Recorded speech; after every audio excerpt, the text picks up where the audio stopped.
I'm David Flint, and I'm National Convener of Australians for Constitutional Monarchy. And this is a report on voting fraud. The picture on the left shows some of the huge crowds which gathered outside Sydney newspaper offices in 1899 to watch the results of the second Federation referendum, which were on display. There's no question of electoral fraud then. And on the right, there's a picture of me and Kerry Jones at the celebrations on the evening of the counting of the referendum on 6 November 1999, where we recorded an extraordinary victory. So what will be the impact of voting fraud on any vote on Republican change? Writing in Spectator Australia in February, I recall that prior to gentrification, Melbourne's Richmond was a rough and tumble Labour stronghold. And I was quoting the left-wing writer Philip Adams.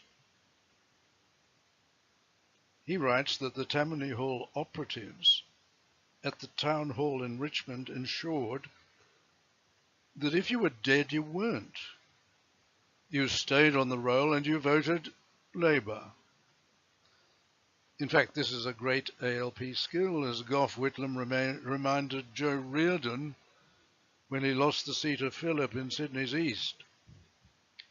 Gough Whitlam said, "Comrade, comrade, how negligent of you to lose a seat in which there's not one but 3 cemeteries is unforgivable." Writing in that column, I said that the Liberal Party doesn't take Labour's union-learnt expertise in election fixing seriously. They surely don't think they're better at it. Now, there are 3 ways in which fraudulent votes are cast in Australia, and this situation has become worse since the so-called reforms of the 80s. The 3 ways are multiple voting, where a person votes several times for themselves or for somebody else they're impersonating. So that second form of voting fraud is, in fact, voting impersonation, when you vote for somebody fictional or you vote for somebody who's dead. And the third way is what I call the get-up gateway. And quite often, there's a mixture of all 3. This is important not only in an election, but also in a referendum or a plebiscite, even one misused for constitutional purposes, as is proposed by Mr. Shorten. Now, it's relevant to recall that during the 2018 same-sex plebiscite, about 250,000 letters sent to names on the electoral roll came back, marked RTS, returned to sender.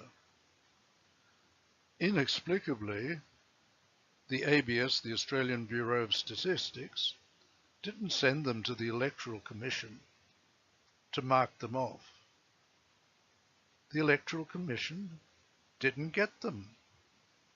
The Australian Bureau of Statistics destroyed all of those 250,000 or so letters. So presumably all those names, which shouldn't be on the roll, are still on the roll. Now, as for those 3 avenues for fraud, multiple voting is bigger than is usually revealed. The last occasion we were told, it was said that about 18,000 votes, or 18,000 people voted more than once. Now, these are only the final figures when the raw figures cannot be explained away for some possible reason, and we're not told what those much larger raw figures are. Then, of course, there's voter impersonation, including that of the dead, which was developed into a fine art. Probably a bigger avenue is what I call the get-up gateway. This was regularized by the High Court on the most dubious grounds imaginable in a case effectively brought by Get-Up. This was for the 2010 election, and there the High Court, on very dubious grounds, found that a reform introduced previously by John Howard was unconstitutional. John Howard had brought in legislation, strongly opposed by Labour, that the rolls should be closed on the same day the election is called. The High Court that said by a majority, not revealing its reasons for some months afterwards, the High Court said this was in breach of some provision of the Constitution, unknown to the founders or just about anybody else.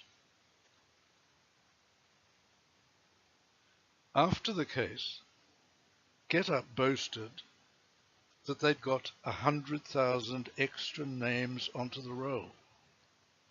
The result was the 2010 hung Parliament. Now, all these forms of fraud can be dealt with simply and relatively economically, as they are in other countries, as Vote Australia, that's voteaustralia.org.au, explains. And one of the ways is to send out barcoded electoral voting cards to every voter, requiring them to turn up with identification. And that would mean that when you vote, your name is crossed off across Australia. The other is to overrule the High Court decision and allow for the closing of the rolls when the election is called. Otherwise, there's a tsunami of fraudulent enrolments which can't possibly be checked and which can be done so easily under the Electoral Act. So we have a vast number of potentials for fraud, both in elections and also in relation to plebiscites and referendums. It's something we have to be aware of, and something, of course, which have to be denounced. I'm David Flint. I'm from Australians for Constitutional Monarchy, and until next time.